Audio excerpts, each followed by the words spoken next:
রাসূলুল্লাহ সাল্লাল্লাহু আলাইহি ওয়াসাল্লাম নিজে আদবের ঘটনা বলছে। বনি ইসরাঈলদের জামানায় একটা লোক ছিল, সে খারাপ ছিল, সে বদকার ছিল, সে বাজে ছিল, সে জঘন্য ছিল, গুনাহগার ছিল। এত গুনাহগার ছিল, লোকেরা ধরে তাকে আর ভাগাড়ে ফেলে দিয়েছে। লোকেরা ধরে তাকে ভাগাড়ে ফেলে দিয়েছে। লোকেরা ধরে তাকে ভাগাড়ে ফেলে দিয়েছে।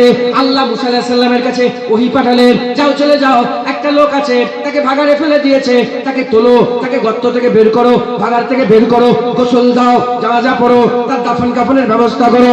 ওই সময়তে হুজুর আমার কি করলেন? আল্লাহর হুকুমে চলে গেলেন।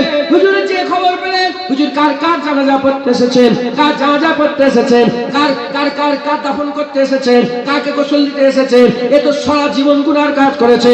ওই সময়তে হযরত মুসা আলাইহিস সালাম বলে, আল্লাহ আল্লাহ এ তো কি বলে? ওই সময় আল্লাহ বলে, হ্যাঁ হ্যাঁ, এ গুনার কাজ করে আমি জানি, এ গুনাহ করতে আমি জানি, এ খারাপ আমি জানি, তোমরাও যেমন জানো আমিও তেমন জানি। তোমরা ঠিক বলছো এটা আমরা জানি, এটা আমি আল্লাহ জানি। তোমরা যেটা বলছো এটা আমি আল্লাহ জানি, কিন্তু আমি আল্লাহ যা জানি তোমরা তা জানো না। আমি আল্লাহ যা জানি তোমরা তা জানো না।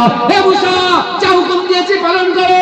আমার আল্লাহর হুকুম পেয়ে হযরত মুসা আলাইহিস সালাম গোসল দিলেন, জানাজা পড়ালেন, দাফন করালেন। দাফন হয়ে যাওয়ার পরেতে আমার আল্লাহকে বলে, আল্লাহ জবাব দেন। আল্লাহ বলেন না, কেন এরকম ভাবে নবীকে দিয়ে করালেন? সবাই বদকার বলে, লোকটা সত্যিকারের বদকার ছিল, খারাপ লোক ছিল, আর আর নবীকে দিয়ে, রসুলকে দিয়ে কাজ আপনি কেন করালেন?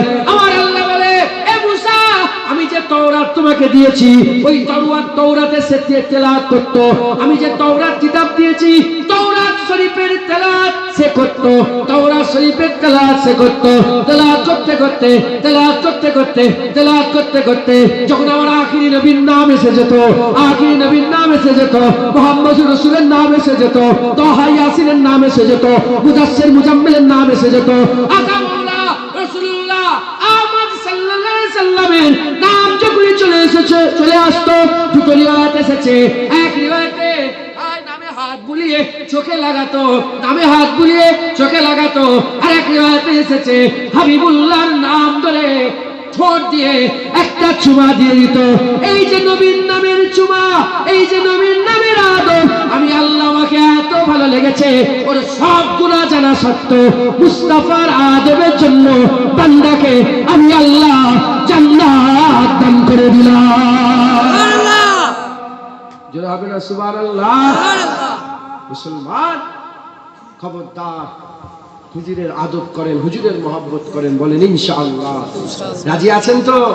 খবরদার হুজুরের সঙ্গে বিয়াদবি, বলেন বিয়াদবি করবেন না।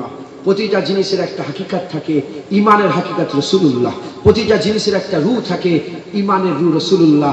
যেমন জিসম থেকে রূহ বেরিয়ে গেলে জিসমের সব থাকা সত্ত্বেও কোনো কাজ নেই, ইমান থেকে রাসূলুল্লাহ বেরিয়ে গেলে ইমানের সব থাকা সত্ত্বেও কোনো কাজ নেই। এবার আমি আপনাদের বলে দিই, নাহলে কথা খারাপ হবে। আপনারা হয়তো কি ভাববেন, সাধারণ মানুষ আপনারা। এবার বলি, চোখের দরকার জিসমে আছে না নাই? 10 কোটি টাকা দিচ্ছি, চোখ দাও না, দেবে? দেবেন আপনারা চোখ?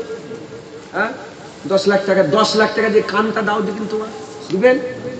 হ্যাঁ, 20 কোটি টাকা দিচ্ছি, জিভটা কেটে নেবো, দেবে? তাহলে চোখের যে কি প্রয়োজন এ মুখে বোঝানো যাবে না। শুধু কি চোখের প্রয়োজন না, প্রতিটা অঙ্গেরই প্রয়োজন।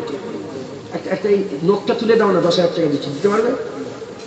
প্রতিটা জিনিসেরই আমাদের প্রয়োজন, ওই রকম দ্বারা প্রতিটা আমলেরই প্রয়োজন।